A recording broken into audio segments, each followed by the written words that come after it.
Hey there, so welcome to the Call to Cinema. Hey there, Chris. Thanks a lot. Happy Father's Day to you. I'm not sure if you're there or not. But happy Father's Day to all the fathers out there. And today I'm talking about one of my dad's favorite companies, which is Severin Films. It's the one that he will go in and get like sales stuff for. It's it's more of the bigger deals for him, and makes it a bigger deal for me too. Because I talk a lot about channels. I'll be honest with you guys. Uh, I talk a lot about like Vinegar Syndrome, about Severin companies like that. And for me to get like stuff during the sale, hey there, Scalder. Like you guys, I got to save up a lot. So I'm not quite sure how this is going to go for this particular sale. But I've written down pages of information that we're going to go through. I will bring you through everything's going to be listed on the Severin sale, all the new stuff. I have the bundle announcements, title exclusions, titles that are going to be new to the sale, some of my top picks in the for the Blu-ray and the Intervision stuff that I don't have. Hey there, Sam Dave. Happy Father's Day. Happy Father's Day to all you guys out there. So if you're a dad out there, happy Father's Day. If you're a mom out there and you're rocking it, well, you got your happy Mother's Day when you have the Happy Mother's Day, but single moms too. Everybody, happy Father's Day. We'll go with that. I'm gonna go with that for today. Hey there, Mug. So I was just reading the comments on the hey Danuch, welcome man, on Syrup Midnight's video that we did together, and overall there was a lot of amazing comments. Heath's got the chance to respond to them. There's a couple near the end that I'm kind of glad I didn't respond to. Just putting that out there. Hey there, Richard.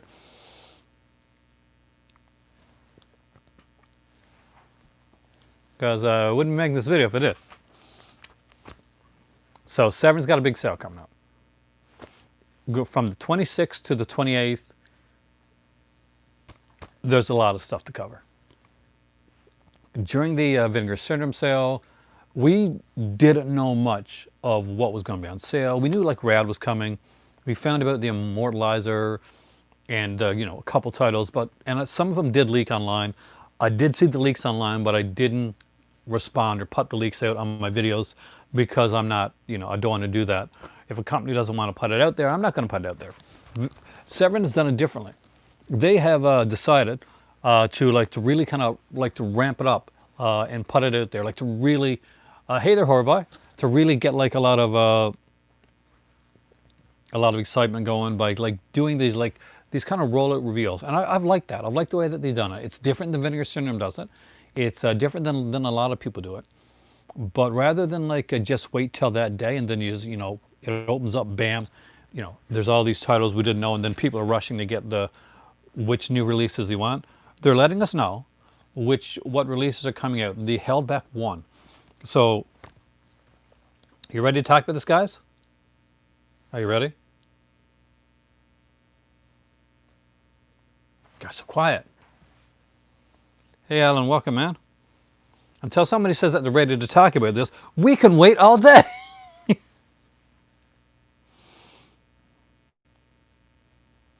Okay, excellent.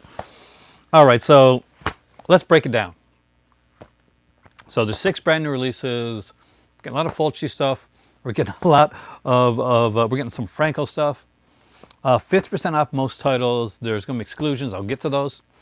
50% off Intervision titles. Of course, that won't include the new Intervision title. Frank and his pals, which we'll also get to. A free lanyard with special offer. So let's get to the special offer. This is kind of different. Dudes, I wrote this all down. Okay, so with the lanyard, you can write in your next 10 order numbers. And after that, you get a free Blu-ray or DVD of your choice. So does that 10 order, does that mean like 10 different orders or 10 different like titles that you ordered? Not quite sure on that. Hopefully that'll be explained a bit better once the sale starts. Blood and Satan's Cloud, the limited edition, is coming back, but they have a limited amount of copies of that. So if you're into that one and you don't have the UK release or you don't have the release from before and you want to grab that one, dudes, that's going to be out there. Beast Must Die, new scan for that one. I'm going to guess it's the indicator scan. And they're going to be putting that out. It's got a new slipcover as well. So that's going to be there. 26 at midnight Eastern Standard Time is when it's going to start. The website is going to shut down. So I would say it's probably, it said 5 days before. So if it doesn't shut down tonight, that's going to be shutting down tomorrow. So if there's anything you want to get put into your cart, you want to do that today. Titles that are going to be new to this sale. By the way, you guys can jump in at any time. I'm just going to read through the fact sheet here of the stuff that I wrote down, and then we're going to talk about it a bit more. Is Night Killer, oh yes, Robo War, The Beast in Heat, Wax Mask, I got that one, that's excellent. Killer Crocodile, Pignini Horror, Byleth, Demon of Incest, Gwendolyn, that's the Tiny Contain one. Werewolf in a Girl's Dormitory, that is the uncut version of that one. Vi, the Russian horror film. The Boys Next Door, classic there. And a Severin Kids selection called The Peanut Butter Solution. So if any of those have been on your radar to pick up, all of those are going to be available 50% off for the first time. You guys are finding such cool stuff.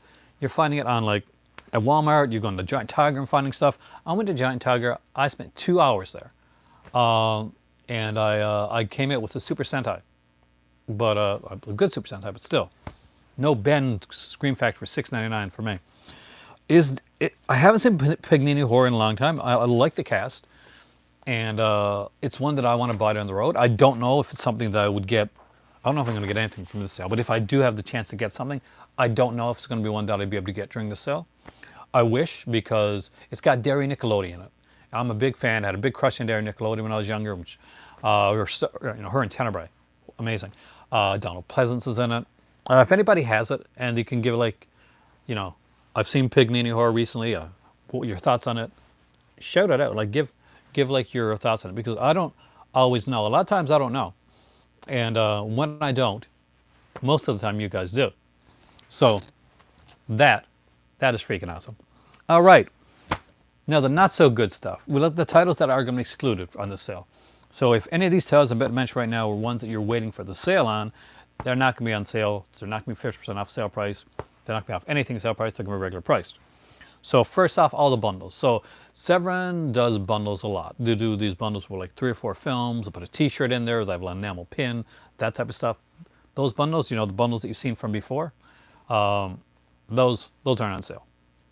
Those 50% off is going to be 50% off the regular price stuff. Hey there, JR. Titles that aren't on sale. The Astrologer won't be on sale. Cries of Pleasure, Night of Open Sex, Carnival Magic, the Al Amson Masterpiece Collection isn't going to be on sale. The Satan's Slave, Blood and Flesh, the documentary on Al Amson won't be on sale. Hey there, Brian. Strange Vice, Mrs. Ward won't be on sale.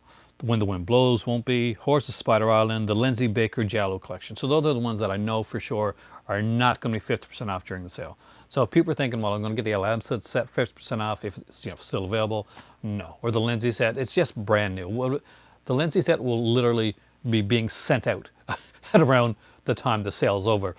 So I don't think anybody's surprised with that. Like I mentioned before, when the Vinegar Syndrome sale went on, Vinegar Syndrome's usually goes back around 3 months, and Severin usually goes back around 6 months when it comes to the items that are going to be on there on the sale. Any surprises there, guys? Was there anyone's there that you had earmarked for like, oh, I want to buy this one, and then you just found out that it's not going to be in the sale? Has it changed any of your thoughts yet on what you want to get?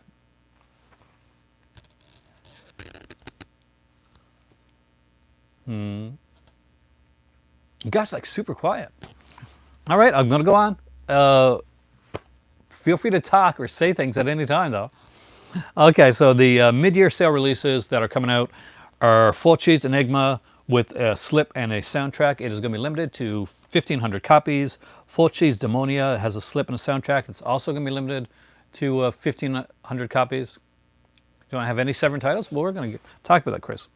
Fulci for Fake, which is a documentary on Lucio Fulci. I'm very interested in this because you guys know me. I'm a whore for documentaries. I love them. It's going to have a lenticular slip. That also interests me as well. And there's only 1,500 copies of that one too. Jess Franco's Shining Sex. It's been a big deal about that one coming out. I don't know a lot about it. but a lot of people that know this title are super excited about it. A 2-disc with slip, 1,500 copies. There's a mystery title. It's the mystery title. I think it's a Franco title because I'll explain why I think it's a Franco title in a little bit. So we don't know the limited on that one. I'm going to guess 1,500 as well. And Frankie and His Pals limited edition is the Intervision title. Looks pretty cheesy. Like it looks like a Hilarious House of Frightenstein type of thing, and that is limited to 1,000 copies. All right, merchandise: Enigma T-shirt, Demonia T-shirt, Severin logo. I love this Severin logo exclusive nipple pasties. Only Severin, man. Only Severin. But I kind of love it. 5 sticker pack. I didn't get in look into that as much because I was writing all this stuff down. Frank and His Pals does look about it. it's I don't know. Intervision, man. Intervision got the weirdest titles, and I kind of love that though. You know, that's me. It's your birthday. Is it your birthday today, man? Because if it's your birthday today, happy birthday, dude. And everybody say happy birthday to Scholar, because I'm apparently missing out on this whole birthday news stuff. You got your Al Amson set. Does it not? Is it not a thing of beauty? Because it is like a thing of beauty. I hope you're having a great week, birthday weekend, Scholar. Because birthday weekend, Father's Day, all that kind of stuff coming all at the same time. That's pretty cool. Hopefully you got some cool presents as well. There's a new Severin logo T-shirt. Today's your brother's birthday. Well, say happy birthday to your brother for us here. Happy birthday from the cult to your brother. It's going to be a red T-shirt with a black Severin logo. It's the first time they've done that combination, so cool. Vi T-shirt is going to be on there, and one that kind of interests me, I got to see what it looks like. It's the Satan's Saddest T-shirt. Again, I got the Al Amson set. I kind of would have liked to have had a Satan's Saddest T-shirt to go with my Markov and Alex T-shirt, but okay, I got Markov and Alex and not Satan's Saddest. I'll get Satan's Saddest down the road. Whew, I told you guys there's a lot of information. Be sure to hit the like, share, subscribe, the bell for notifications, all that YouTube jazz. So, the bundles. I love that they got these named. Do I know anything about Buried Alive? You mean the old one? Like from the 80s? Or 80s, early 90s? I haven't seen it since like VHS days, but I remember liking it back in the day. If you're talking, is that the one Keanu's putting out? If it is, then yeah. Drink beer, smoke weed too. Yeah. Anthony, things, perfect example. It's on the Severin site. Oh, you mean the Buried Alive on the Severin site? The one that's, oh, I don't have that one listed on here. Oh, wait a minute. Are you talking about the Joe D'Amato film? Blue Omega. Is that the one? Because if it's a Joe D'Amato film, it's a really good film. It's one that... Oh, thanks, JR. Happy Father's Day to you, man. I really enjoy it. It's an odd little film. It's not so much a giallo. Like Joe D'Amato does this. God, I got it over there somewhere. I got like a 3-pack. A Shriek Show did these 3-packs back in the day, and one of them had like House on the Edge of the Park, and look, see my Newfoundland accent. You heard it come through there, and it had Delirium, and it had Beyond the Darkness or BO Omega, something like that. Anyway, basically, it's about this guy whose wife has died. I don't want to give too much away, and he's let's just say he really can't let go. It's a really good film, though. I know that on the Shriek Show disc of it, they had like a Easter egg. I don't know if Severin carried it over. That like had like a poster gallery of all his like adult work, because Joe D'Amato worked in adult films as well, like, you know, posters or like stuff he did, like films he directed for Rocco Siffredi and people like that. So definitely a cool film, and I would recommend it. All right, ready for the bundles? I love the way they're written down. So Severin cracking up the bundles. So I don't know if Severin lost. I don't know if they lost the rights to Combat Shock, or if they only had like a limited like rights like on it, because Severin does this thing, and it annoys the hell out of me, but I'm not quite sure the reasoning behind it, if it's like a rights thing or it's like like a limited time thing. But they'll put out some titles, and they'll put them out for just that weekend. And I never get like that never hits me in the right way of okay, there's a title coming out, and I can't always afford to get things. I'm not a big YouTuber, so nobody sends me, like, companies don't send me jack. So when a title comes out, I got to save up money to get this stuff. So if they have a sale and it's like, okay, this title is here, but it's only here for like 2 days, it kind of gets me, that gets under my skin. That's one of my pet peeves. The Arts of Severin. Severin's really cool, actually. They do some great stuff. Oh, let's go to the sale bundles, and then we'll get back to it. I'm going to answer all your questions on Severin that I can answer, and if I can't answer them, I'm sure somebody here is going to be able to answer them. All right, so the sale bundles are as follows. Number one, the whole enchilada. It's called that. I'm not joking. So basically what that includes is all 6 new release sale titles that are coming out, plus The Beast Must Die, like with the new scan and slipcover, plus both of the Fulci shirts, the nipple pasties, and the 5 sticker pack, and that is limited to 300 copies of that, 300 bundles at $196.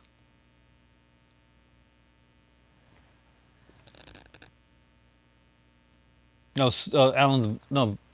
Vinegar Strand sale was like around a couple weeks ago. They're still closed down actually till this is the Severin sale, and it's starting next week. The second one is Hold the Beans. I couldn't make these names up. All 6 titles of the sale, plus Beast Must Die.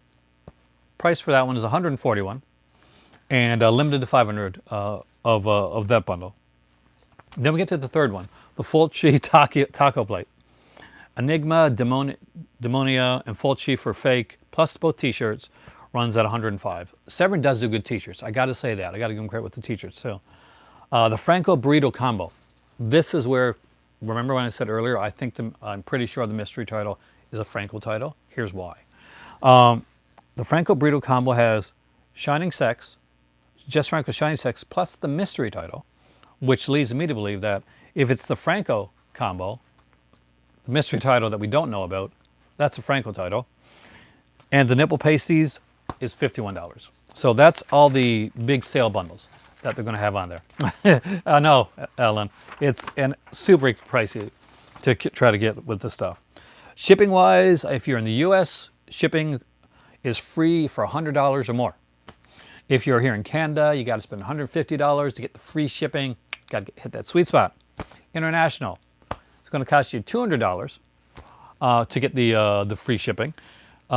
Remember, and this happened in the last sale, when you go to do your order, because of the way that the website is done, you got to go down and manually select that you want free shipping, because if you don't, you're going to get charged for shipping, and you're going to have to contact them and get things done. And if you do it through PayPal, sometimes it's a bit of a hassle. So hit the manual shipping button. You got to do that. Now, before I give my picks or anything like that, I'm going to look at your guys' comments and answer a couple questions. Lost Souls to Doom Tree. It's a documentary. It's definitely a documentary. So there's a couple different ways that set that initially came out.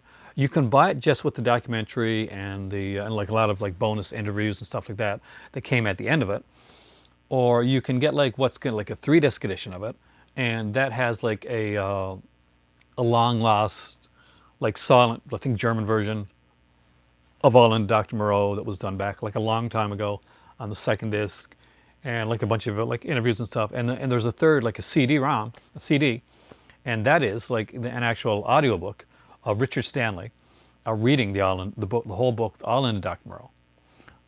Did Severin release any musicals? Good question. I can't think of any right now off the top. I'm sure they maybe did, but if they did, they're weird musicals, much in the way that Vinegar Strand released some weird musicals. Where did I find a list of the Severin bundles at? I got an email, like a lot of people, though, if you're signed up to Severin, and there's a link in the email. So what I did before I came on here is I wrote down all the stuff, all the information from the email and put it on here. And then I went to the Severin website afterwards and I did a list of some of my picks for movies to check out. Now, recently I brought over all my Severins, I showed you guys all that stuff, so I don't need to do that today. If there's a certain one that in particular that you're really interested in that I got and you want to know like the features or anything about that,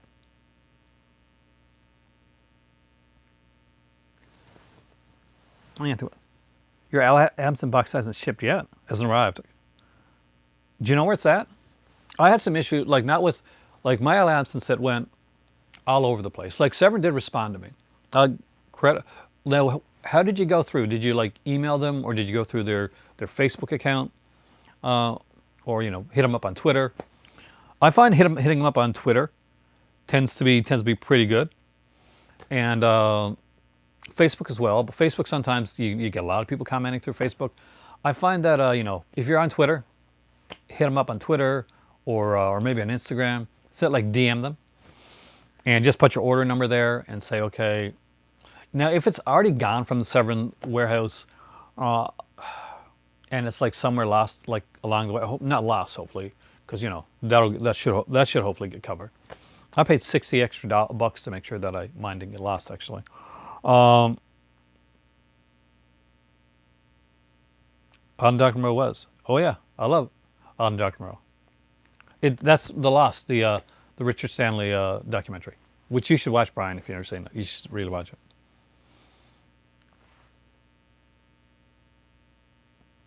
Or just shipment emails. I wonder what.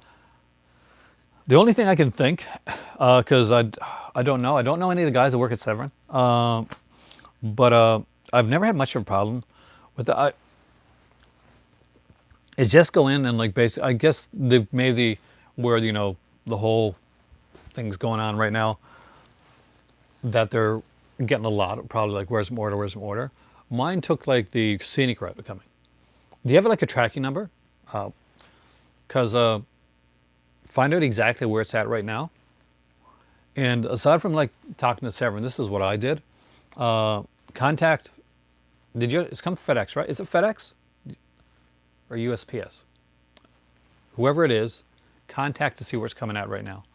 The thing is, the sad thing and then the truth of the matter is, once something gets sent out from a company, a lot of the times it's out of their it's out of their hands, especially right now, until it reaches you, and that can take an awfully long time.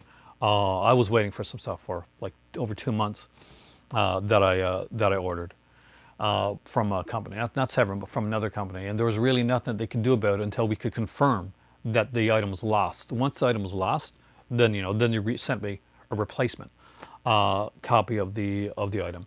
Again, that's not Severin, that was another company, but just to give you an example. Hopefully that works out for you, or hopefully you get yours next week. Figure out, look at the tracking, figure out where it is right now, how long it's been there, and contact the your wherever it's come from, whether it's FedEx or USPS. Do not be afraid to contact them. Say, okay, my thing's been here. Do you know why it's been here for so long? Sometimes it's just the matter of like it's an overrun type thing. But if it hasn't been sent out yet, then definitely 110%. You know, contact Severin and say, I'm not contacting you because I want to know where my item is. I'm contacting you because my item hasn't been sent out yet. Hopefully that helps, Anthony. What are some of Severin's under the radar films? I'm going to get to that actually.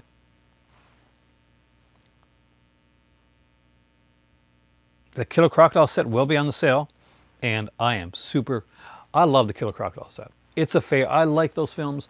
I like the music that's in those films. I'm going to say one thing before, like, can I review the bundles one more time? Oh yeah, hell yeah. You guys want to hear the bundles one more time? So it's 4 bundles altogether. So the first bundle is the whole enchilada. It's going to be $196. It's limited to 300 bundles. So it's going to have all 6 of the new releases, 5 of which have been announced, and 1 that hasn't. So if you just came in and you're wondering what those new releases are, They are Lucio Fulci's Enigma, Lucio Fulci's Demonia, the documentary on Fulci called Fulci for Fake, Jess Franco's Shining Star, Frankie and His Pals, the limited edition Intervision title, and a mystery Franco title that we don't know yet. That bundle will also include The Beast Must Die, which has a brand new scan and a limited edition slipcover. It will have both of the Fulci t-shirts there as well. The nipple pasties, trust me, go online, check that out. And the 5 sticker pack. And so that's pretty cool. Hey, Sexy Mike, you're welcome, man. Hold the Beans is going to have the 6 titles plus the Beast Must Die. It's going to cost $141. It's going to be limited to 500 bundles.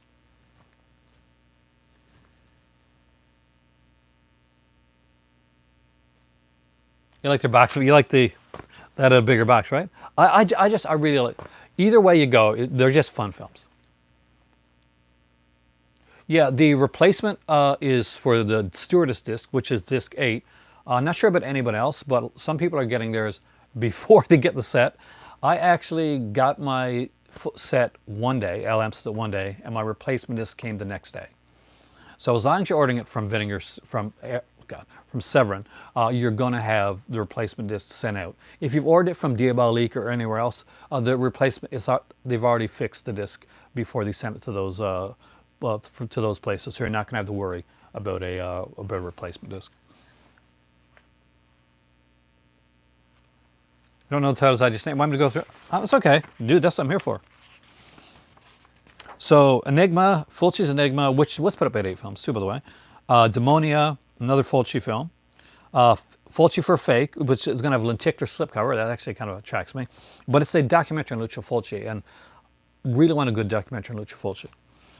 Shining Sex is a Jess Franco film, and there's a mystery title that we don't know, which is another Jess Franco title. And Frankie and His Pals, look that one up, guys. It's a limited edition Intervision title. And that's the new titles. So Hold the Beans got all 6 titles plus The Beast Must Die, which is of course an Amicus title. It was released first in the Amicus box set as a bonus disc, and it had an old transfer on it. It's now got the new transfer and a slipcover put on it. So that's going to be $141, limited to 500. The Fulci taco plate is going to be Enigma, Demonia, and Fulci for Fake. It's going to have both of the t-shirts, and that's going to be $105, and it's limited to 100 copies.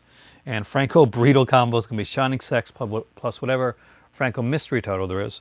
And the nipple pasties, and that's going to be $51, and it's going to be limited to 100. So those limited to 100 bundles, they're going to go fast. Do I know a lot about Shining Sex? I really don't, actually. I wish I could tell you more. My dad does. I wish my dad was here, because I was talking to my dad. Obviously, it's Father's Day. I called my dad earlier today. He's actually kind of excited about that title. And I think the Franco Burrito Combo was the bundle that my dad's going to go with. He's a big Jess Franco fan. And if anybody knows stuff about Jess Franco, it's going to be my dad. So next time I'm into my dad's, I'm probably going to do a Jess Franco video with him. Pretty much all horror. I mean, except for the documentary. Like the Fulci documentary is not horror. The Shining Sex one's really not horror. It's more of like an exploitation type of one. But then again, I don't know a lot about the films.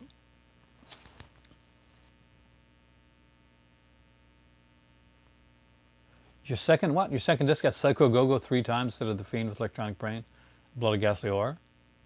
Let them know about that, man. Because you need a replacement for that if that's the case. Though it's like really the same film with 3 different cuts. But yeah, no, let them know about it. Boys Next Door, excellent film. One I remember, I'm a huge Maxwell Caulfield fan. I'm a huge Grease 2 fan, guys.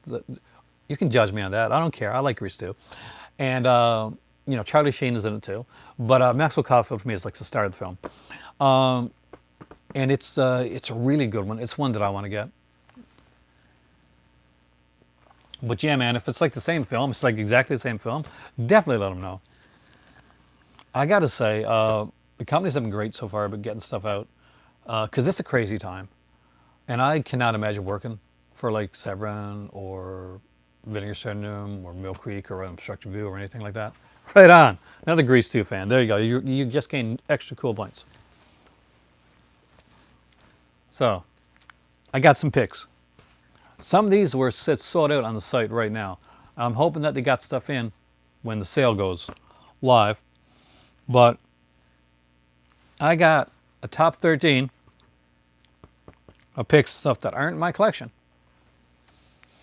but that definitely have always caught my eye that I want to pick up eventually. Now, it's pretty simple stuff, really, when it starts off. Night Killer, Robo War, and Beast in Heat, 100%. Those I really want. Beast in Heat has a Nazi exploitation documentary. And if you don't know what Nazi exploitation is, it's definitely a unique genre. If you ever watched an Ilsa film, you've watched Nazi exploitation. But the fact that Beast in Heat has a 90-minute documentary on Nazi exploitation, talking to people like Diane Thorne and people like that, yeah, that's a must for me. Even if I never want to watch, even if I only want to watch Beast in Heat once, I know I'm going to watch the documentary many times. Next to kin is a great Australian thriller, and I'm going to call it Australia's version of The Shining because that cover. It's not really. It's next to kin. It's a cool film. If you like really cheesy stuff, then Horror Party Beach, fun, cheesy monster flick, really whacked out looking creature. Looks like he got a bunch of hot dogs in his mouth, but it's fun. It's fun. If you're going for the new Jess Franco stuff that's coming out, and you haven't got some of the older Jess Franco stuff, for instance, Status of Notre Dame's not a bad one to go with. There's a couple there, Sinful Erotica as well as there. Ones that I think everybody should have that I don't have in my collection yet is Devil's Reign, which is insanely crazy. You like Beast of Heat? I got to see that again. See, I haven't seen it in ages. I want it for the documentary more than anything else, but I do want that film. Devil's Reign, great little film. Weird, whacked out, great cast. Jess Franco worked with Christopher Lee to make Count Dracula, which is supposed to be like the more faithful adaptation to the novel. And it is actually more faithful to the novel than some other adaptations, and more faithful than the Hammer films. But I do find it a bit on the... I haven't seen it in a long time, and I do have it on DVD. I will eventually upgrade to Blu-ray. It's not my favorite Dracula, though. Find it a bit on the boring side. See, I can never go totally vegan because I love cheese. Like, I really love cheese. All types. I like a cheese fanatic. But octo-vegetarian. I've been that, which means I can eat cheese and poultry. But you didn't eat like red meats. That's what octo-vegetarian is. Might want to try that first. See how that goes. Turkey Shoot. Great. Again, a great Australian. Kind of a fun one. But definitely worth checking out. Called Escape 3000 here in North America. If you didn't get that way out of print edition that came up by Anchor Bay with the shiny like aqua blue cover, then Turkey Shoot, definitely, it's a fun one. Bloody Moon, Jess Franco slasher film. I actually dig this one. Haven't seen it in a long time. Definitely one I look into. Axe Kidnap Coed, kind of a double, triple feature. It's different. Very low budget. Two films that were made, then kind of put together as like to be one film. So, if I remember correctly, that did have or used to have like a soundtrack with it as well. So one of the early ones with soundtracks. Hot Nights of Linda. Again, Jess Franco. Jess Franco, I think, right? It's Jess Franco. Because yeah, it's Jess Franco. It's got Lena Romay, and it's got the you can get like the 3-disc hard banana edition. I'm not going to go any farther than that, except that's what I'm going to say. And The Uncanny, which is a anthology film with evil cats, which has Peter Cushing in it. And as a bonus one, if you like the Mondo stuff, and they put the set there, there's the Mondo Balordo and the Wild Wild World of James Manfield set. So those are some of my picks of titles that I don't own for the Vinegar Syndrome sale. If there's any there that interests you, that you're kind of curious about, that's tweaking, that's like getting your interest, Chris, for instance, let me know, because we can talk about them. Intervision titles. All right, because guys, Do I have the I do have the Hemisphere box of horror set. A great set. And if they find any of those during the the sale, grab it. Amazing set. And I really love that set, by the way.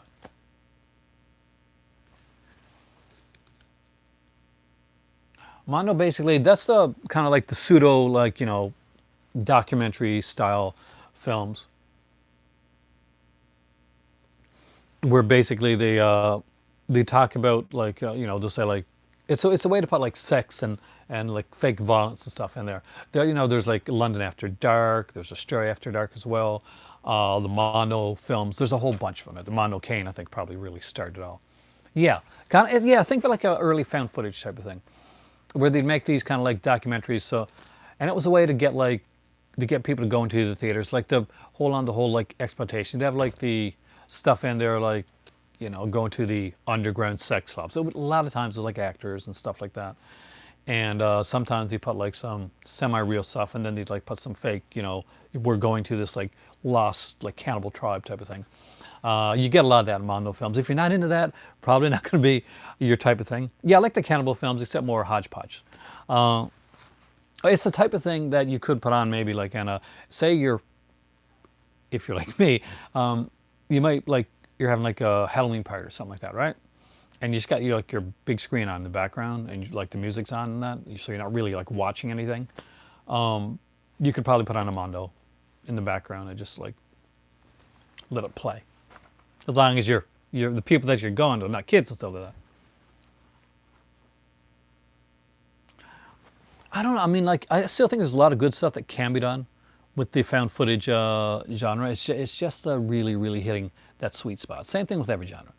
You're going to go through the time when you get like recycled stuff where it's just going to be kind of blah, and then you're going to get stuff that that hits you, and it like hits that sweet spot. Wreck hit that sweet spot for me. Like, I was really not into found footage a lot. I didn't like. I was not a big fan of like the people know this, the Blair Witch Project. Well, didn't resonate with me. I actually like the second one better. I know, heresy, but it's true for me. And then movies like Wreck came along, and movies like that they excited me. What did I mention, Chris? I actually mentioned my list of my picks for the Severin sale. Did you actually walk out when I mentioned my picks for the Severin sale?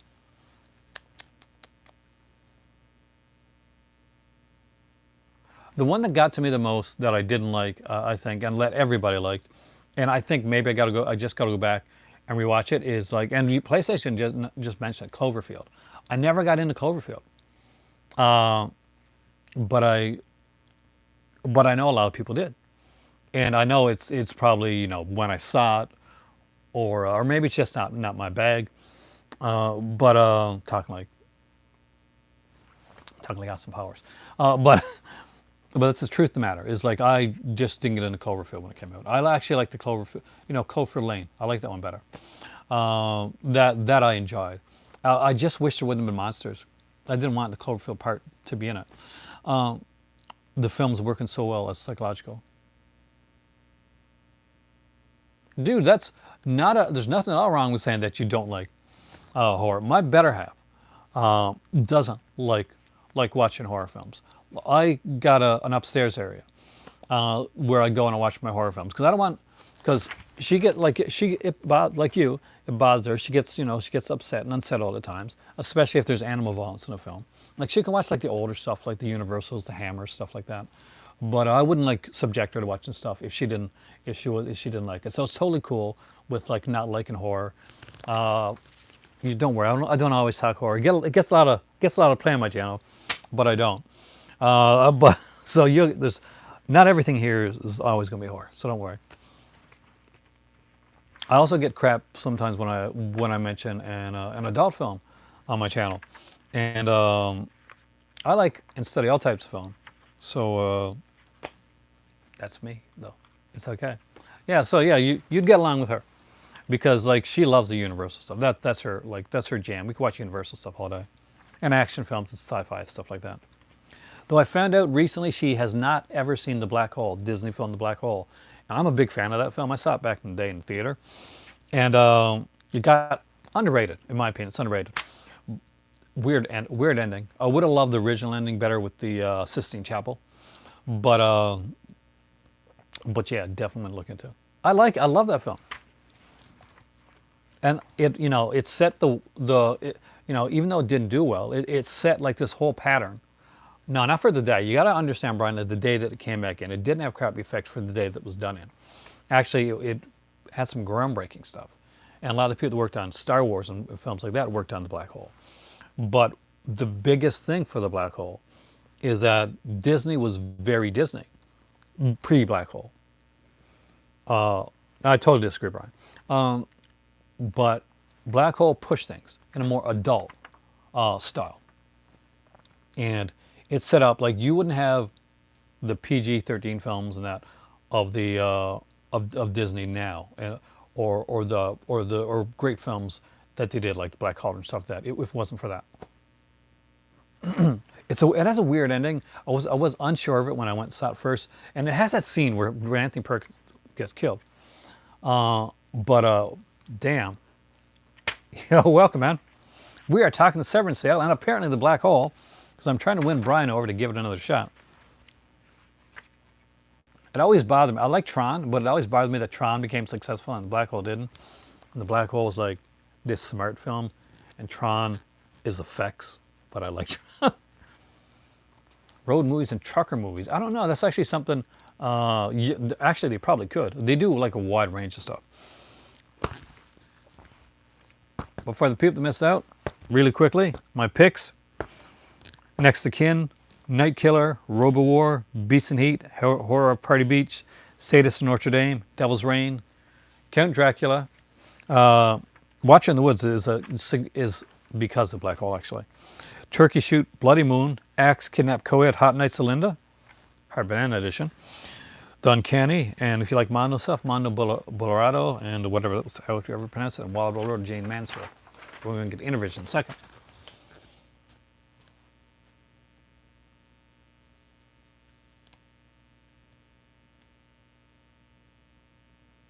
Oh, do you really? The tin with the VHS? Oh, that's so cool. Watcher in the Woods was excellent. And again, it's another one. All of these movies, Tron, Watcher in the Woods, all these came about because the black hole came first and paved the way. I'm just saying that. You can't dismiss Logan's Run. Logan's Run's a classic. Oh, Alternate Boys, Amicus Collection. Oh, I wish that was still available. If it is, like I got it, but I mean for other people. Hemisphere of Horrors, definitely. Two Female Spies, 100%. With the Flowered Panties, I would agree with that one.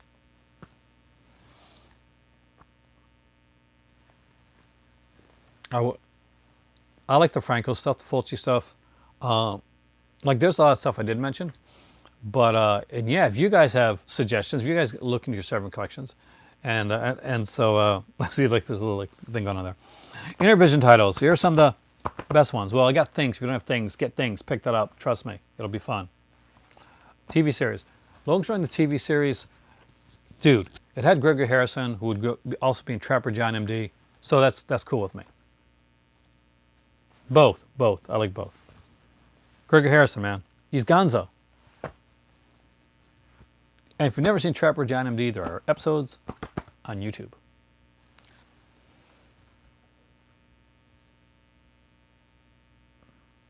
Oh, $30 isn't bad. I mean, when it came out, when Pumpkin 2 came out, what was it like $24 shipping? Or in Canada anyway.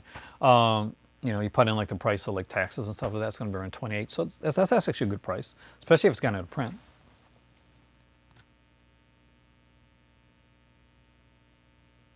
Oh, well, you like Death Walks on High Heels? It is such a good film. I told you, man.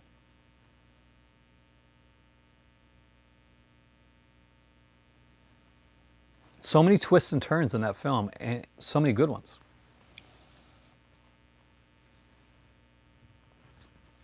Ercole, definitely the bomb when it comes to Giallo.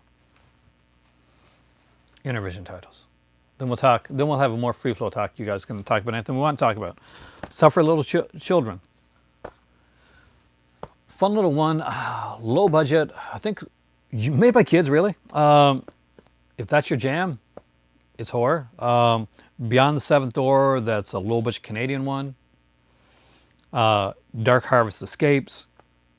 Oh, Dark Harvest slash Escapes, which, because that's double feature. One of them's got like some Vincent Price in it.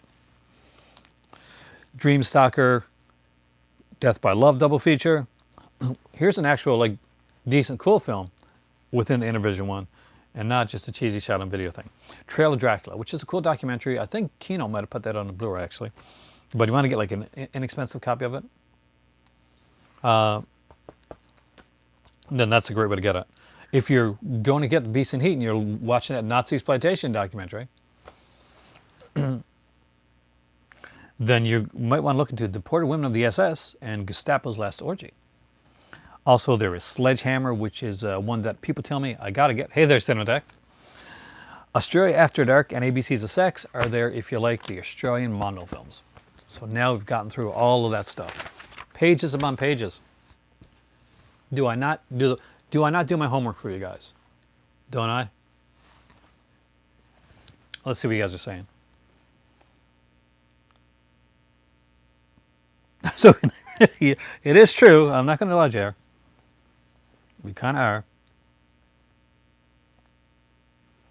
Actually, the person.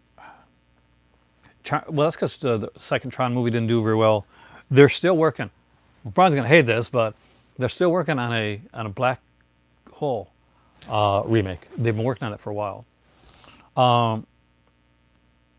And every time they actually went with, it was supposed to be done after this Tron sequel came out, but the Tron sequel bombed. Thank you, Tron, and ended up getting the Black Hole remake canceled.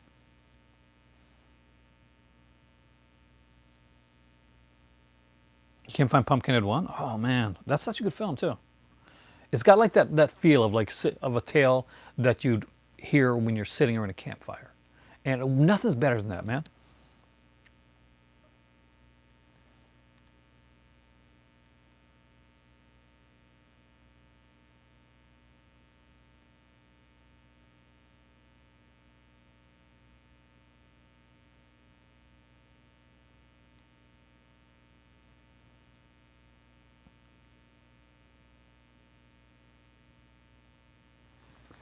See,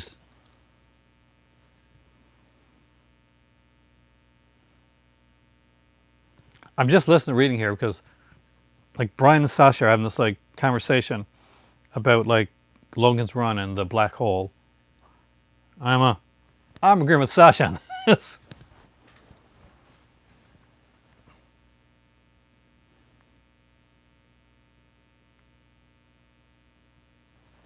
Why was it done? Like, what exactly? What in particular was dumb about the black hole? Now, it's a science fantasy film. It's not meant to be a science fact film. So it's not because of its science data. That was never a thing with the black hole. Was the first film that Disney, they didn't put their name on purpose because they wanted to push it towards more of an adult audience, but people already knew that the black hole was going to be like was going to be more of like was going to cater to more of an adult crowd. Unfortunately, kids still looked at it as a kids film because it was advertised in comic books and stuff like that, and much like things like God, what's the name of the movie now? Megaforce was, but because it was initially Disney, it got like some backlash from adults at the time.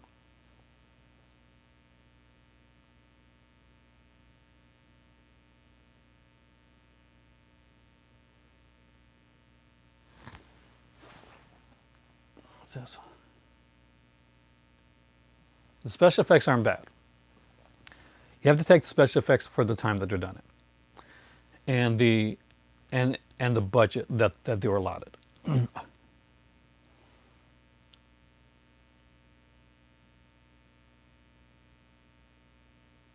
Because that's the way the robots were written. That's what they do. Tall Tale's fun, actually.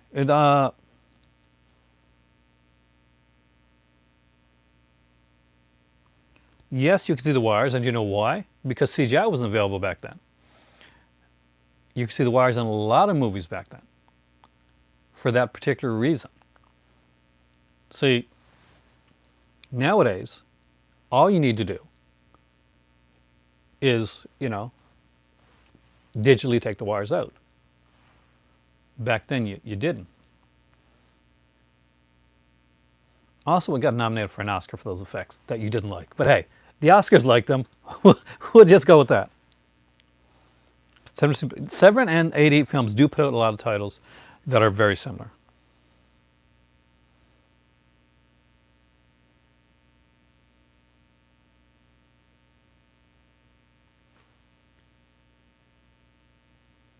Logan's Run was better than The Black Hole. Story-wise, yeah, definitely. Logan's Run was better than The Black Hole. The Black Hole had a problem with basically them getting the ending right. And when they did the ending, there's like a lot of like religious allegory in The Black Hole. It should have went with its original ending, but it didn't, and it's got this really bonkers type ending. But they're going to go with more. There's supposed to be a sequel to Black Hole. They're going to do more with it in the sequel. But let's not talk about the Black Hole anymore because we were talking about Severin, we're talking about the sale thing, and Logan's Run beats them all anyway, so we're going to go with that.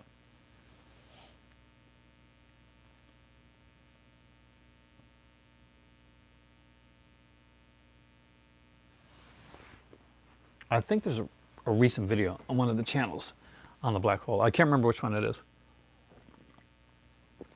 but I shall be talking about it one of these days. One of these days I do like a sci-fi film one. You'll be maybe surprised of what films that I like in science fiction and which ones that I put above other ones.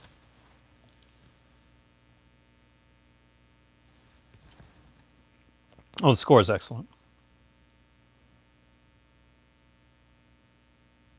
You're not a big fan of 88 films, Anthony? Did you see? Oh God, Dark Force, guys, Dark Force. What's Dark Force or Cobra? I think it's Dark Force. So they're putting out a Canucksploitation film that I want, but I can't buy it from them because they annoy me. Or I don't know. But just when I'm thinking, okay, yeah, maybe they're not so bad after all. They put out like the ad. Oh no, that's okay. Like, Blue Monkey. More better than rad. Okay, what does one have to do with the other? Did anybody see this? Like this ad, by the way, Blue Monkey coming from Dark Force. More important, more exciting than rad, better than rad. One's like a low budget, like monster flick. The other's a movie about like BMX bikes done by a famous director. But Dark Forces kind of wanted to make for some reason, I guess get a dig in of some sort. And it's like, and then it said, limited to 2,000 copies. Okay. So, I'm not saying this movie is better than this movie or whatnot. What I will say is Rad was limited to 10,000 copies, 90% sold out. You think your movie's super important and you limit it to 2,000, you might want to stop with that whole thing right there. You might want to stop right there. And just saying. That being said, I love the movie Blue Monkey. It's really fun. I just don't know. I mean, like, I'm a Canucksploitation guy. I just thought it was kind of, unfortunately, par for the course what they do. It is. I mean, this is my Kubrick, man. Clockwork Orange. And also one of my favorite t-shirts. Markov and Alex is quickly becoming one of my all-time favorite t-shirts to wear. It's such a weird, like, t-shirt, and it's just got this 70s vibe, and it kind of brings me back to the days of, like, Dynamite magazine and Bananas and stuff like that. Dark Proximities shirt. Yeah, yeah. I'll promote anybody who send me something. No, I won't actually. I'll be honest. It's kind of what I do. But yeah, living in the Atlantic provinces, living in here in Canada, when you talk about a company, I do not have Vinegar Cinema shirt. You never watched my thing with Heath, did you? Because I get asked, you asked me, and they said you've talked about Vinegar Cinema a lot, and he said, did they ever like take any notice of you or send you anything or just say congrats, good luck, or kind of mention you on Twitter or anything like that? I'm like, no. But I said, I take, at this point, I take T-shirt as just like acknowledgement that I've been like doing their stuff for, like talking about their stuff for ages. Now, I've been talking about Vinegar Cinema before Vinegar Cinema I was joking, man. was kind of a big deal, and that's the reason I think that I kind of got notice for actually from people about Vinegar Cinema is because I was talking about it before now.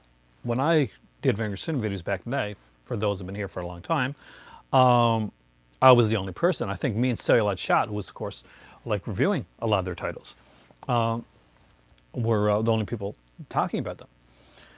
And now they become popular, and I guess with Rad became even more popular. But in the last year or two, they become like super big. So if you're putting Vinegar Syndrome now, you're gonna get like a million unboxings and reviews and stuff like that. But I was there before it was cool. Yeah, and that's me. Stand ahead of the curve. But no, I would love to be a reviewer that gets sent stuff like some people do. There are these guys that you know them. They got like a lot of stuff, and like companies will send them like all these review copies and stuff, and they'll watch them and stuff like that. And part of me thinks, oh, it will be awesome because it costs me a fortune to buy films, and sometimes, can I be like bluntly honest?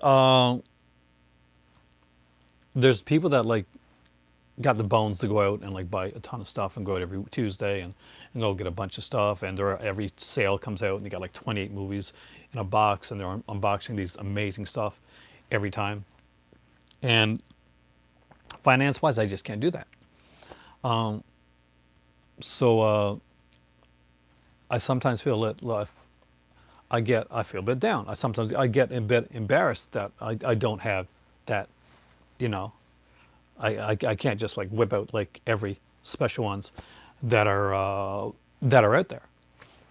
But it's just fortunately that's the way it is. I did know a guy in St. John's that was a radio reviewer. So they would like send him films, and then like I think at the end, like afterwards, he just had so many films in his house that he ended up like selling a bunch of them off. And because I bought like some Fox film noirs from the guy, which is actually kind of cool because I'm a huge film noir fan. Cinema Sickness has a very unique style. Like we definitely have a different like taste in films. I think he's got this, whether it's like persona or maybe it's just him. I don't know Cinema Sickness very well. I bought movies from him though, and he was very nice about it. But he he has like a pretty much a budget that he goes with, and which is kind of cool, and it's kind of become his thing. He's good at doing the out and abouts, but I had to stop watching for a bit because he'd go and he'd find stuff, and I'd be like, oh my god, you have to pick this up. But then he'd like pass by like the stuff that I would kill to have. And like, I don't need this Arrow video. Yes, you do, man. Uh, so it was frustrating to watch at times. Uh, but yeah, he's like a Disney person. Likes the Disney stuff, and he likes a lot of the kind of the more, a lot of the more mainstream stuff. But he does do like out and about, and he's really good at the out and about. So that's kind of what he does. Some people like him, some people don't. Sim6, he does lots of movies. Your girlfriend would appreciate it. Yeah, I know how you feel, Cinematech. Cutting class is fun. It's cheesy, but it's fun. I wish that the other, I won't say who because in case somebody hasn't seen it, but Chris, I wish that the killer had been the other person and not the person that it was. Now, the most I've ever spent on like on a company was during the last, not this halfway to Black Friday sale, but last halfway to Black Friday sale from Vinegar Syndrome. But at the time, I hadn't bought a movie in 3 months before.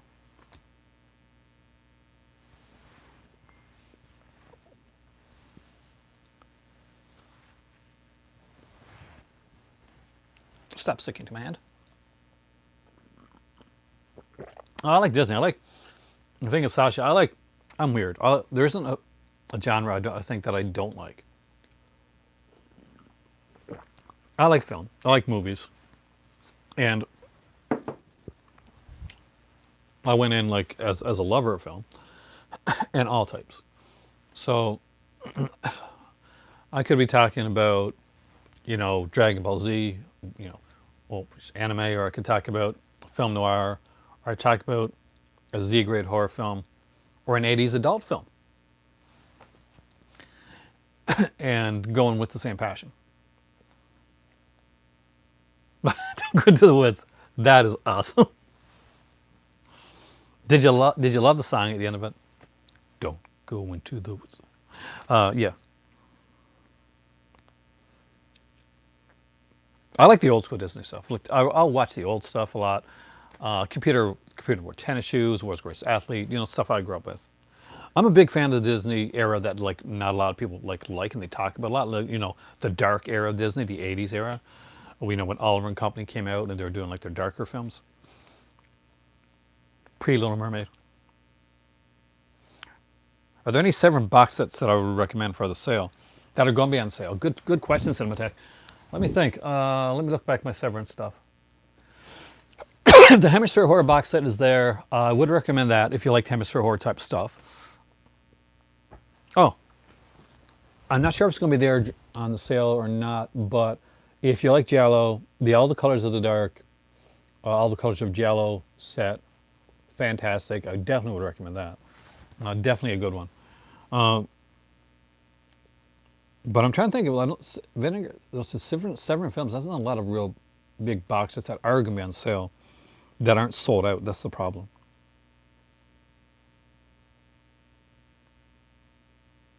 Yeah, the Black Cauldron was kind of like was close into that start of like the Disney Dark era, which I'll do a video on that one these days. So I'll talk about the Disney Dark era.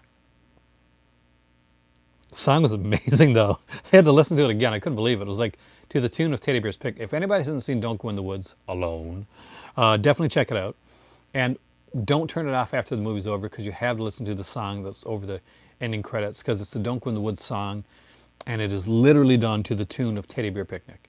And that is awesome. I'm not joking. That's a thing. That's in a film. And it was put out by Vinegar Syndrome and 88 Films. So if you live in the UK or you live in North America, get it either way.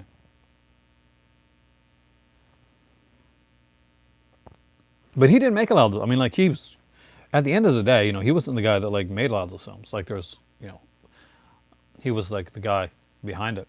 Like the puppet master pulling the strings. And for that, or for the era I'm talking about, for instance, he was gone by the time.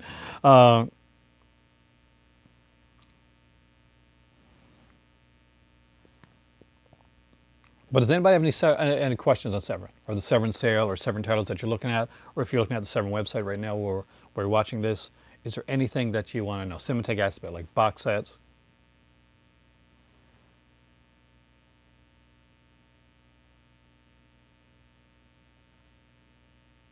Anything?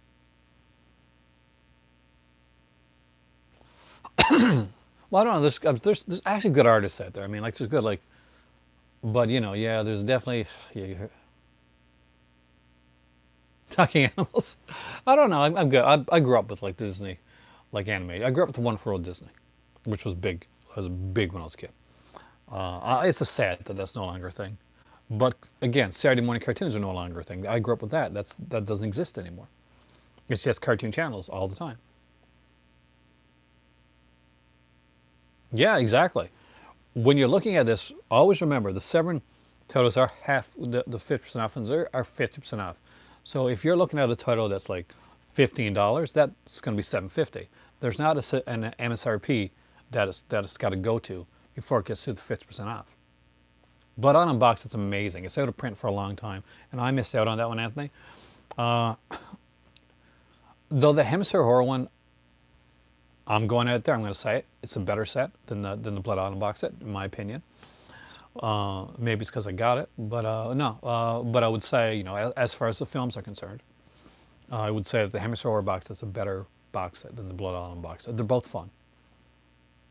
Though the Blood Autumn does have like an animal cruelty scene in one of the films, and I'm not big into that, man. That's totally not my thing. I can't watch the cannibal films with the animal cruelty scenes. I gotta either. What do I know about Phobe? Is that a title? Uh, it's something I'm gonna look up because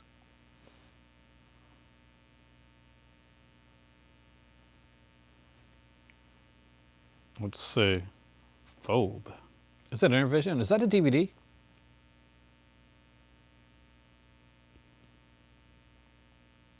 I feel like I should know it.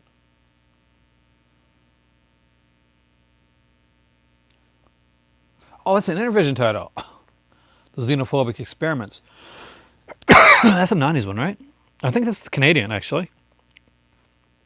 I don't remember, man. I wish I could. I wish I could tell you, but I don't. I mean, I've heard of it, uh, but uh, but yeah, Baskin is one that the only set. If you're in the UK, you're set. Baskin is not being sold. It's sold only in the UK on the Severin site, actually. Some rights issue. Birdemic. Birdemic is fun. It's such a bad film, but you gotta have fun with it.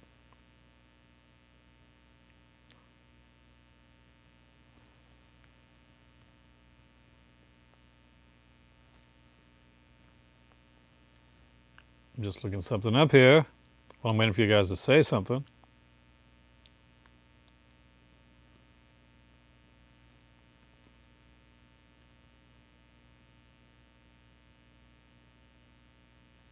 Have I seen Birdemic 2? Have I seen Birdemic 2? As I ask myself, I don't know. I don't think so.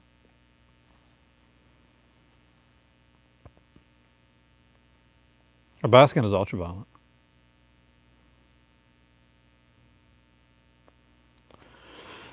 I almost got that one from the unobstructed view sale, but I was too impatient. They said, we might be getting back in. It's on back order, and I said, no, it's okay. I'll just cancel it, which was a dick thing that move to do because they were going to get it in apparently. I mean, like people have mentioned Cauldron films to me. I really haven't looked in them at all. Mel's, so I don't know a lot about them.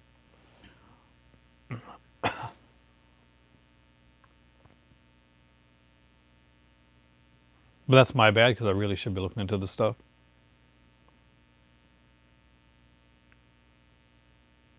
By the way, update on on the Cult Epics Scorpio film set. I watched the first film in the Cult Epics Scorpio film set, which I'm going to review the whole set eventually. But one thing you should know: the first film in that set is a Jallowish thriller type of film. It's how do I get this? I don't put this right. It's co-written by Martin Scorsese. The score is by Bernard Herrmann. Not even joking. And the lead actor of the film, He's the guy that produced movies like Neverending Story and Tim Burton's Sleepy Hollow. So, wow. And the lead actress of the film is a very famous, like Canadian actress that did like a lot of kind of cool stuff. You better handle Scanners. Scanners is not really horror so much. It's kind of, I guess, sci-fi horror. Um, that's the one I was talking about, Brian. But Scanners is, I consider Scanners pretty tame. If there's anything that's the lead in Scanners, I love the film. The lead is kind of bland, but he has said that that's kind of what he was going for when he did the role. But I really enjoyed it. Now there's some gore in there, of course. The famous gore with Louis de Grande, who's a very famous Canadian like writer and actor. There's a little gore. A head explodes, Brian. My head explodes. So the head explosion is the big thing, but it is a fun film.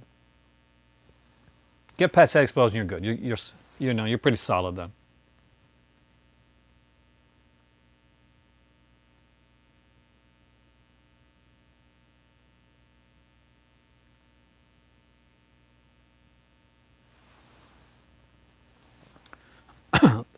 And there's also sequels that have nothing to do with Cronenberg, but they have a lot to do with Canadian producer Pierre David, who I will get into one of these days, by the way. I wouldn't put it up there as high as Brian has on like Cronenberg's list of films, but it's a really fun film if you like horror movies and sci-fi films.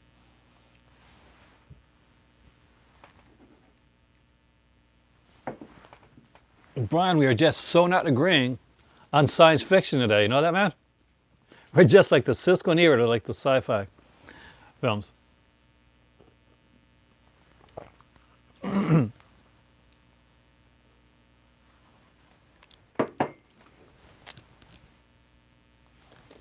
I like it too. It's not one of his best films, but I really like it. And I think it's definitely one to own. Oh, if you like, oh yeah, then you're safe. If you watch Videodrome, you're safe. Scanners is not like. I have not seen. I have not seen the remake of Rabid yet. Eventually I want to see it. I'm not. It wasn't one where it looks interesting, but it never it just didn't grab me. I'm a big fan of the original. Like I think that Shivers and Rabid, those are that's some of his seminal work. His later stuff, even the earlier later stuff that was good, but Shivers and Rabid were like on a different level and hit more a visceral, real tone to me.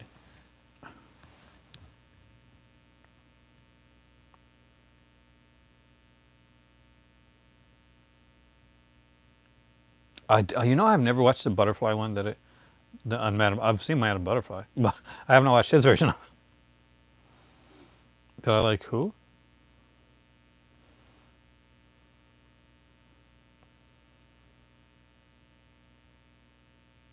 Oh, the guy that did VFW.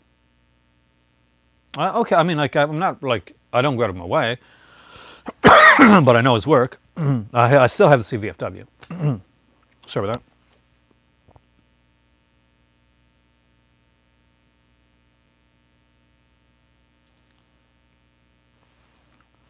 But it's the stuff that I've seen of it has been very visually arresting. Like it's been very visually stunning.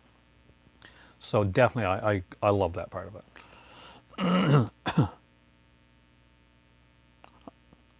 Okay, Brian, Jer, I totally disagree with you both on The Brood. The Brood is such a fun film, and The Brood scares me. The Brood is one that scared me. Not a lot of movies actually legit scare me, or kind of unnerve me. But I when I was growing up, I have like 7 aunts, and I was like a little bit older, and I was often like babysitting, and I babysit my younger cousins, and like took care of them, and like I was, I was the cool cousin back then, and I always loved, and I became a dad. Obviously, I have two grown kids now.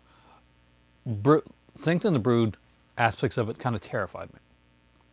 That scares. That type of stuff actually does. I do find kind of scary. Shivers. Aspects of Shivers both scared and fascinated me. Rabbit was the same way.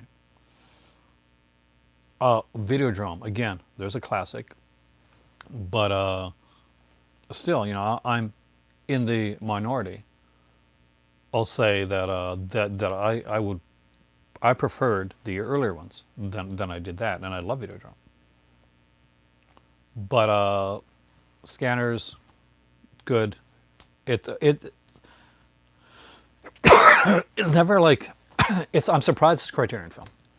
Not really though. Michael Bay movies are Criterion films, so let's be honest. Criterion's like level of like what is actually a Criterion film.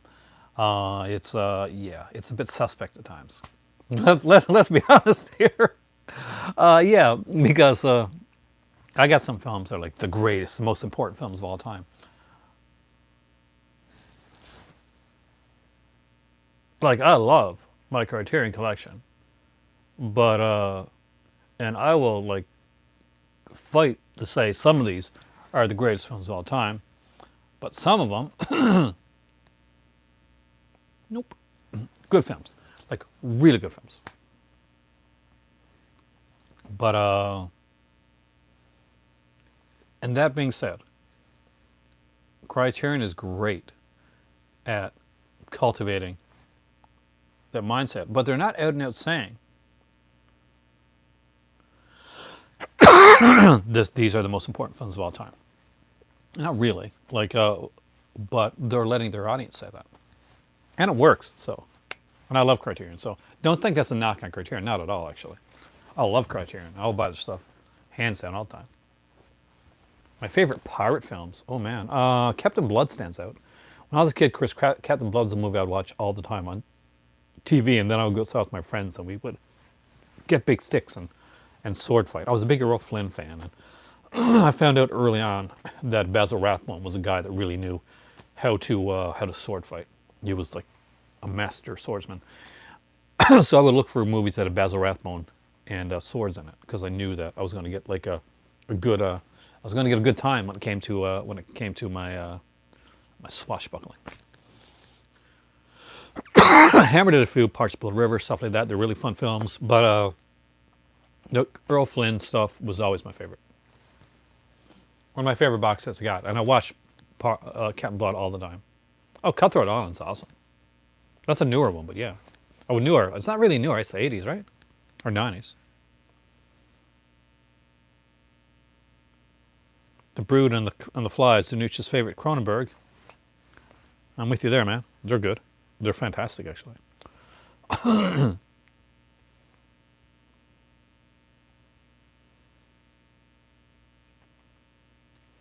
Great cultural, technical, and aesthetic films. You mean like Armageddon? Because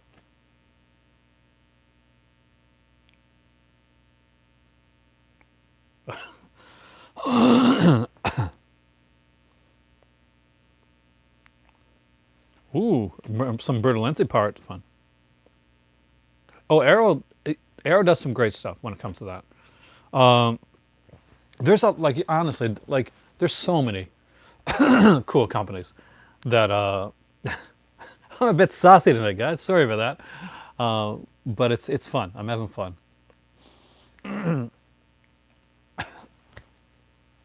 I try.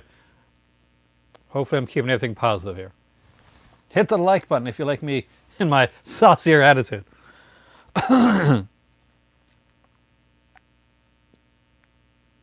It does not have technical importance. I'm sorry, Brian. No. But in all seriousness, I do like the company. It's just that, like everything, and there's certain movies that I think don't belong Like I can go to my Scream Factory wall right there, and I can pick out a few Scream Factory titles that probably shouldn't be under Scream Factory, but might be should be under the Shout label. And one Shout Factory title, Q, the Winged Serpent, which actually should be Scream Factory. Most people think it is actually. I haven't had like a good, the last like good like Criterion that came in to my house, and it's in Morocco I think now, because I was going to watch it. Was sent to me, and that's Harry Carey, and the other night I was like, I want to sit down and watch this. I want to get through it, watch all the features, but I'm pretty sure I sent all my Criterions to Morocco, thinking, okay, once I get to Morocco, I can actually start looking at this stuff. Do I think there's? And good question, actually, really good question. Not so much, and I'll tell you why. Because Arrow's kind of broad.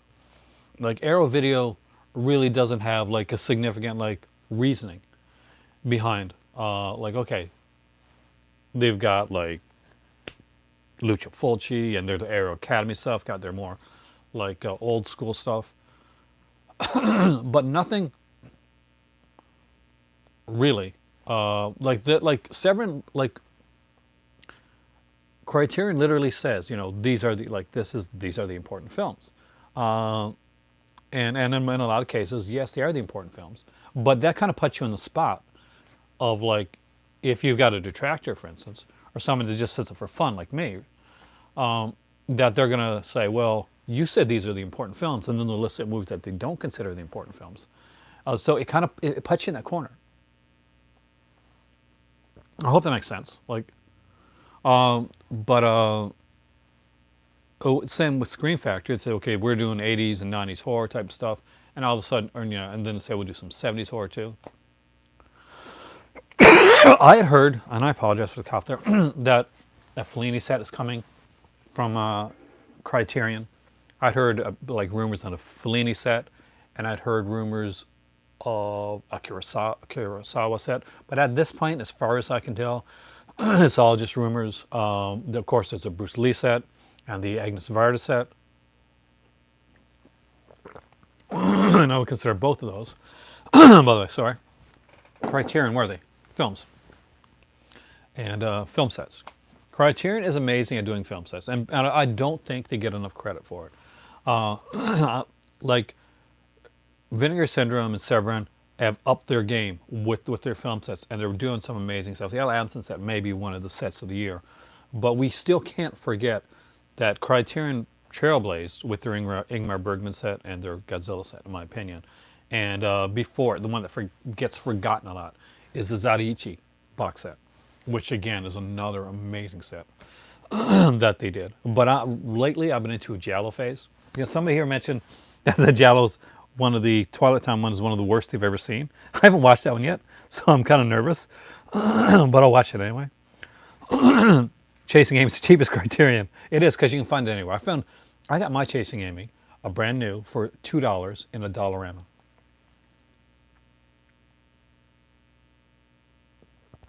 Zadiichi set is good. It's not one that I think you can like actually. And Logan's not here now. I actually got to contact Logan because we're supposed to do something together. Danuch, got to contact you too. I got the email, by the way. So,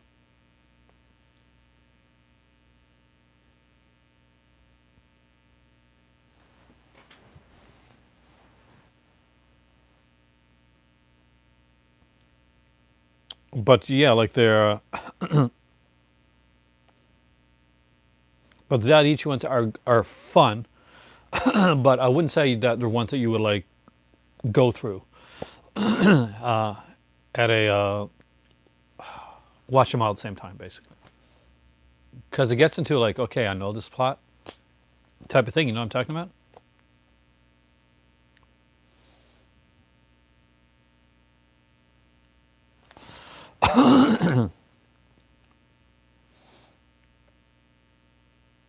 British film Local Hero. I feel like I should, but I don't. Definitely, Chris. It's going to be a while. I had planned the podcast to come sooner, but we're everything got kind of crazy. Oh, Tarantula freaked me out when I was a kid. I'm a big spider, like it scares me. But I love the film. That's like Incredible Shrinking Man has that scene, right? Freaked me out. But yeah, I want this whole thing slowed me down when it came to the podcast. I plan to start looking at doing the podcast stuff. I plan to like doing like Patreon videos, like kind of support and all that type of thing. But right now, it's slowed down a bit because of the fact that I'm working now from home, and I should have been like getting ready for Morocco by this point. I can see why the Godzilla sequels are there though, because it fits in with the Godzilla as a whole. Because they're not saying, okay, Godzilla, this of course is Criterion worthy, right? But they're saying Godzilla, an era, like they're doing a whole era of like of cinema, and that I can definitely let that one go past.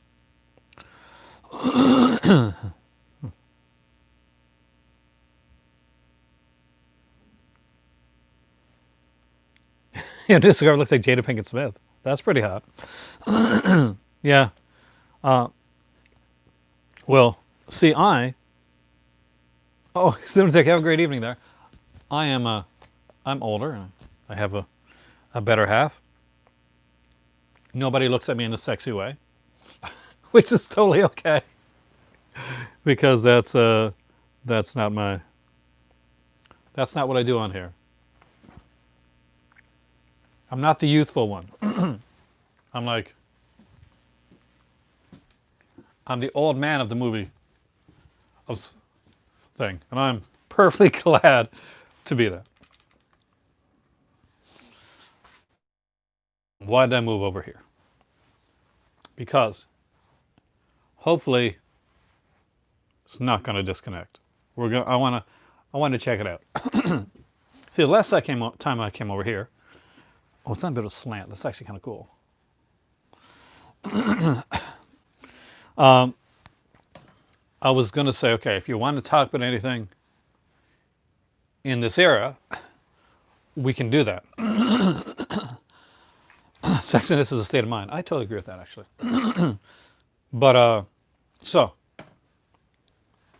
over here is my Severin. I can reach it.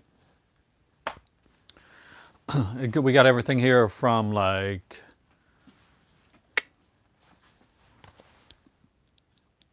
Killer Crocodile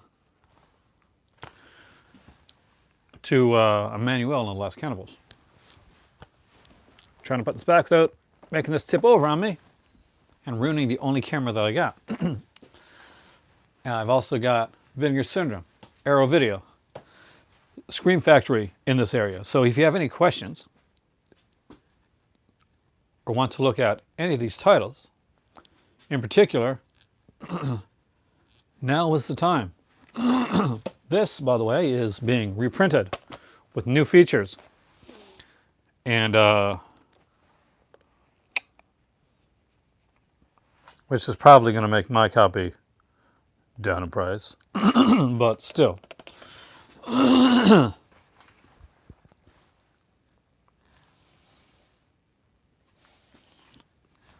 It is what it is. Movies I'm bringing upstairs to watch in the nearby future: Voice Squad with Season Hubley and Wings Hauser. That's going upstairs with me. And I'm not quite sure. I eventually have to do the other 5 films 5-year sets. What's my all-time favorite Scream Factory slasher? Well, it will be a cheat to say the Halloween film, so I'm going to leave them out of it because that's, that will be a give. But if I'm going to go with like, I'd say I'm going to, as much, I love the Sleepaway Camp films, Sleepaway Camp 2 especially. I'm going to fly in the face of it all, and I'm going to go with the Urban Legend Valentine films. I love the ones from like, yeah, I'm a big fan. Jamie Blanks, that's the name I was trying to remember.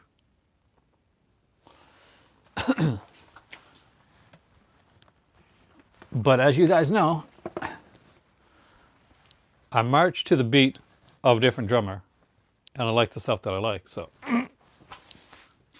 And that stuff often is the weird stuff.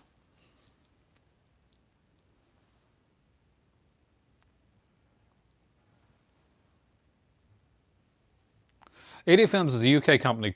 They have an Asian line. They've got a slasher films line. They've got an Asian line. This is 88 Films Slasher Classics Collection. I don't have any of their Asian line, though they do have an Asian line. This is their Italian line, Burial Ground, which is also put out by Severin Films. Love that movie. But it's under Bianchi, and I'm pretty big into the under Bianchi stuff. I'm still along the lines of, I don't know if Andre Bianchi was either a complete hack or a total genius that satirized the style of films that he was making. Because jury's out on that one. It can go either way, especially if you watch these films and you're like, this is insane.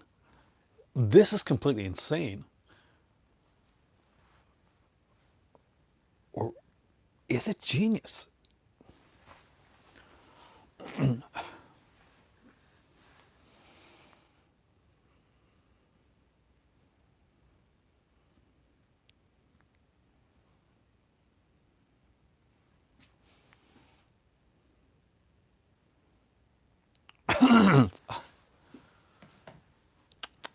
Would you say that to Felissa Rose, Brian? Would you tell Felissa Rose that the Sleepaway Camp movie was ugh?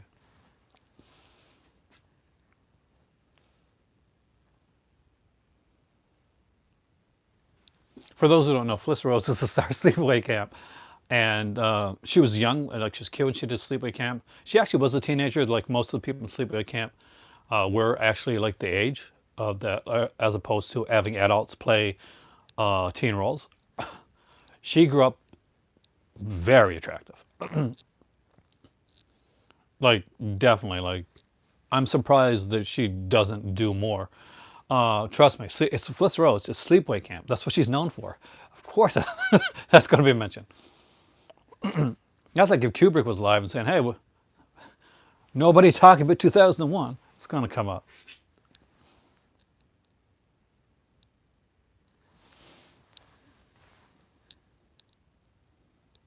Oh, see, the sequel. I love the sequels from it. Especially part two. Pamela Springsteen. I love Pamela Springsteen. Great photographer. But part two was just so fun and just so well done. And then part three was so quickly made. Definitely quickly made.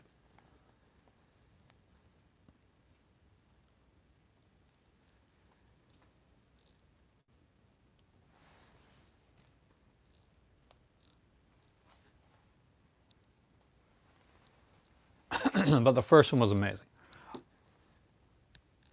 Ramon, you bummed me out today, by the way. I'm gonna mention you here because I was reading the comments on the video that I did with Heath. You know where I'm going with this, man. But you know where I'm going with this? I'm not saying this in a bad way. But when I talk about the films that I talk about, even the weird stuff, even this stuff, the adult stuff, it's because I like this stuff. It's because I actually watch this stuff. It's not for everybody. And I acknowledge that when I do it. No, it's okay. It's just that it wasn't you, but it was somebody else. And then,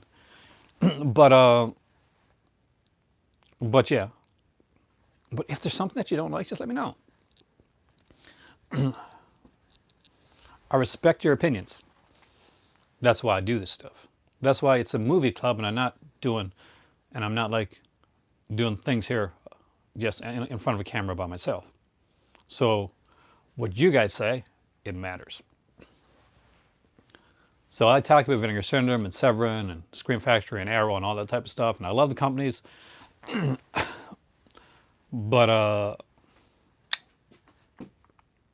your guys' opinions are kind of the big opinions when it comes to this stuff here.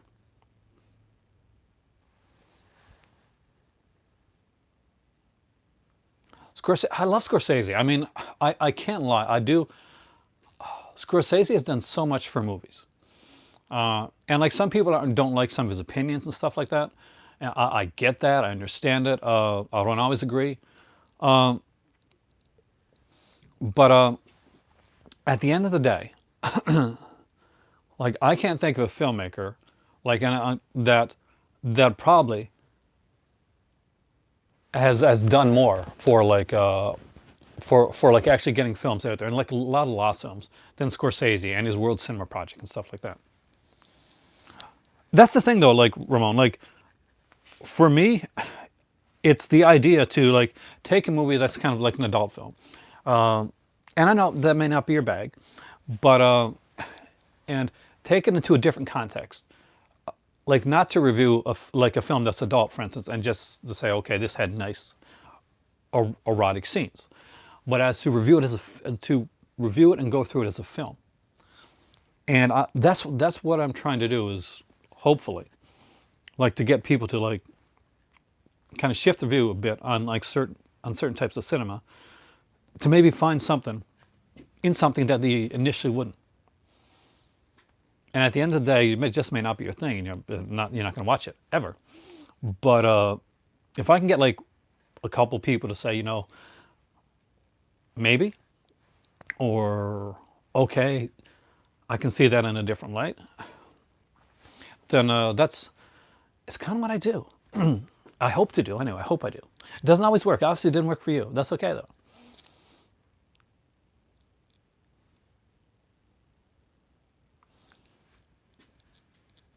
Like for me, Mascara is one of the best films that they put out.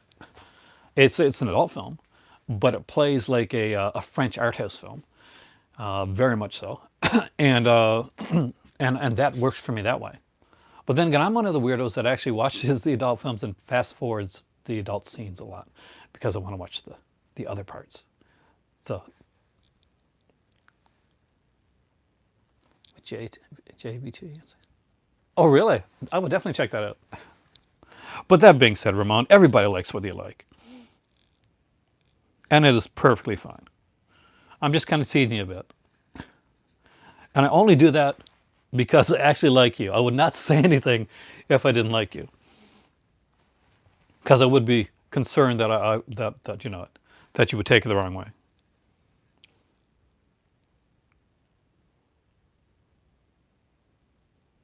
That's fine.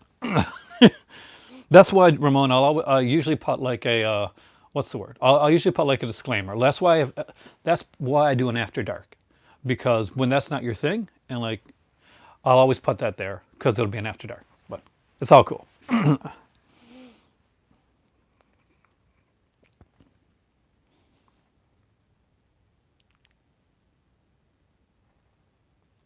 Scorsese, and of course I'm a little bit biased to Scorsese because my sister-in-law's worked with him a bit on with the film festival that they do in Morocco. He's one of the headers of that, and she's worked in that. So I haven't never got to meet him, but she's met him several times. So I'm super jealous of that. She's actually subscribed. She may see this video. Probably not, because we're like 98 minutes in. And if she's watching 98 minutes in, congratulations. But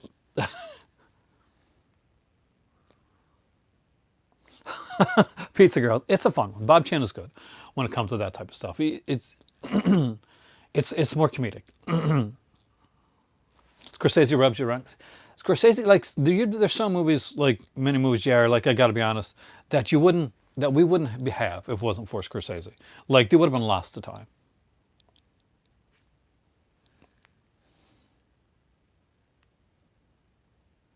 Oh, Giallo. Dave, I can talk Giallo all the time. Recently, I've been on a Giallo kick, so a lot of the stuff I've been watching has been like Giallo oriented stuff, and I'll go to watch something else, and then I'll go pick out a Giallo, because it's just, I'm not sure. It's like right now, and I'll be honest with you guys, I did make a video last night. I just wanted to have some time with my better half, and I've been a bit down because you get inside for a while and things kind of get to you. but not down. No, I'm not down now. So no, nothing like that, or there's nothing wrong going on, or anything like that. It's actually pretty good time. It's just like you get inside for a bit, and then you know what, I don't know what I'm trying to say, but I hopefully you understand. You get to a rut. I got into a rut basically, and I was concerned, and this is in all seriousness, that if I didn't take a day or two break in between stuff, I wasn't going to be able to come on here and give you the quality of video that I want to give you. And that's like the that's actually kind of the truth of the matter. And that is stuff that I think about before I make a video, that may not come across on camera sometimes, or I hope it doesn't. But yeah, still I've been doing this for 8 years, and I still like get nervous sometimes. I still have insecurities before I make some videos sometimes, and I still like daily like think about, okay, how can I make this better? And hopefully it's grown over the years. Hopefully my videos have gotten better than they were over the last 2 or 3 years. The House with Laughing Windows, Anthony, I agree. I mean, I got the Shameless release right here, actually. I got to rewatch this one soon, actually. I really like this one. This is House with Laughing Windows.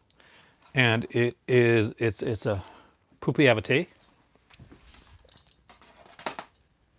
I would love to see Severin put that out, because that would be a really great, that would be a coup for Severin, because they've been putting out so many good like giallos recently. You got to give them credit, like on the giallo side of things. Like Severin has really pushed into like international cinema. Like we've seen Vinegar Syndrome start doing it. It's a nice trend that we're starting to see, and I think really a lot of it comes down to this. A lot of stuff has been put out on the North American side. A lot of the big stuff has come out.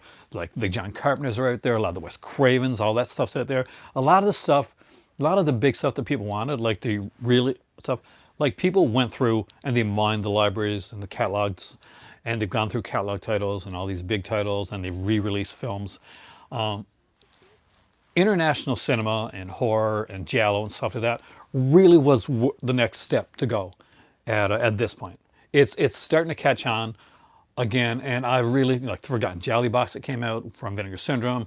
Severin's Umberto Lenzi, Carol Baker set, amazing stuff. Especially if you like the jet set giallo style stuff, and with Strange Vice of Mrs. Ward, got a premiere release with the soundtrack, amazing soundtrack.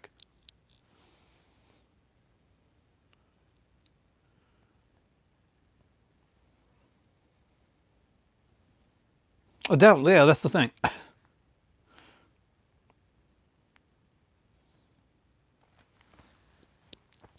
Is that it's our escape. Like, and this is part of my escape from the real world, by the way. See, I don't see Scorsese as snobbish so much. I can understand what you mean, Jar, in the fact, like, maybe some of the stuff that he says, he's blunt. But Scorsese is like that. He's fairly blunt. But if you look at some of the movies that he's championed over the years, he's pretty much the opposite of like being a cinema snob. That's kind of not like his, not his thing, really. I wouldn't give him too much credit for working with the Joker, though. I'm one of the few, and I know I'm in the minority, was not a big fan of the film. There was a bit of pandering with that film. It just didn't work for me. But yeah, I was not a big Joker fan. Like that one just didn't do it for me. But to each his own. So if somebody thinks that like sees something and sees, okay, find somebody else to be kind of like a bit off.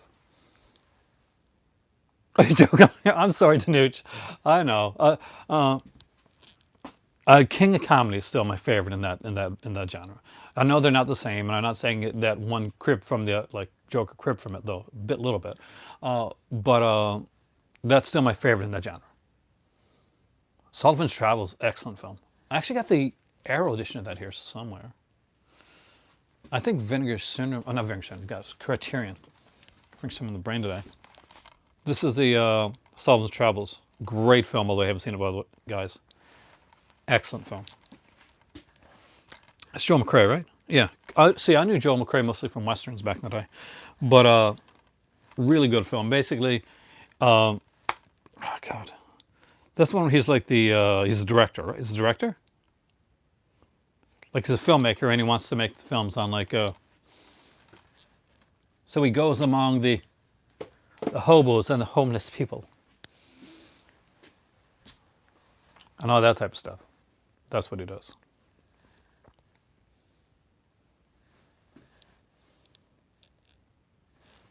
Thing got quieter all of a sudden. You guys were like talking a lot, and then I stopped, see what you guys were talking about, and then you guys stopped.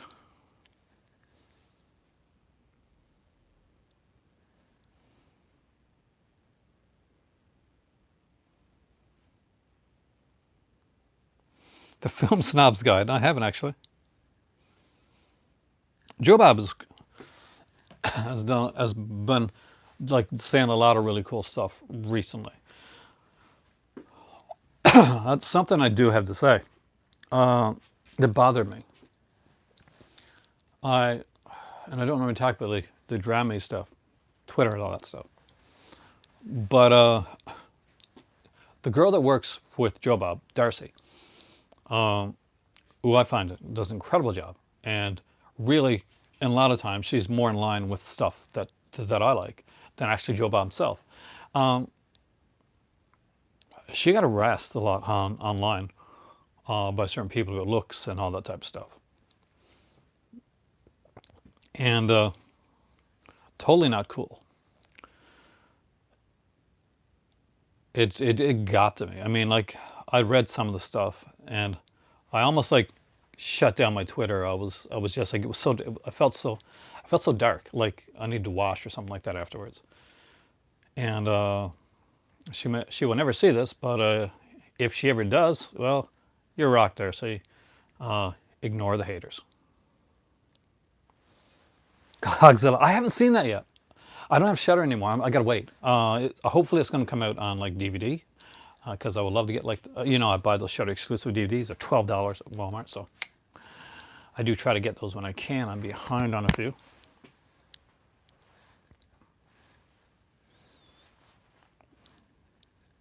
But since you guys have no more questions, it doesn't seem like that anyway.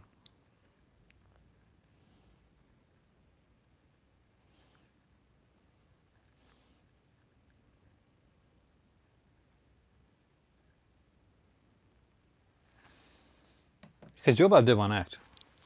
Like me, Joe Bob one act in time.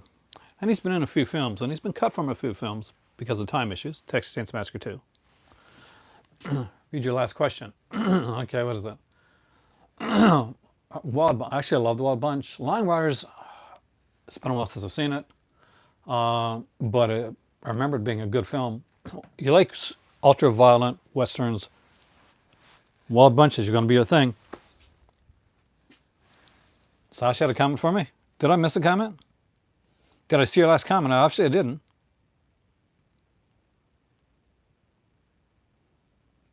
That joke was well crafted on every level.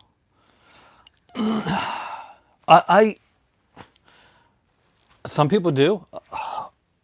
I think it missed the mark on a lot of levels, but that's just me. Like, at the end of the day, I'm just a dude in a movie library giving his opinion on a film. And everybody's going to have different opinions on on movies and things that are going to work or resonate for them. I have films that resonated for me that, I'll be honest with you, if I said, like, okay, this film got to me, and you'd look at me like, why the hell did that get to you? It's just a movie that resonates with you at the time. I haven't picked up the Solid Metal Nightmares set from Arrow. I can't afford it yet. Waterhill, Sam Peckinpah. Yeah, got to go with Ramon there. With those guys, you're pretty good. But with my voice going at 109 minutes, almost 110 minutes, so almost the length of one of those longer exploitation films that we watch out there. Not like a Stepfather, but more of a Stepfather 3 length. I am Aaron. This is my movie library. You guys are the cult of cinema. You guys You guys kind of rock. Have a great evening, and I will see you guys very, very soon. Enjoy your Father's Day. Say hi to your dads. Hug them if you can, if they're still around. Or just send them a message, because trust me, as a dad, it means a lot. Have a great day. My kids are awesome.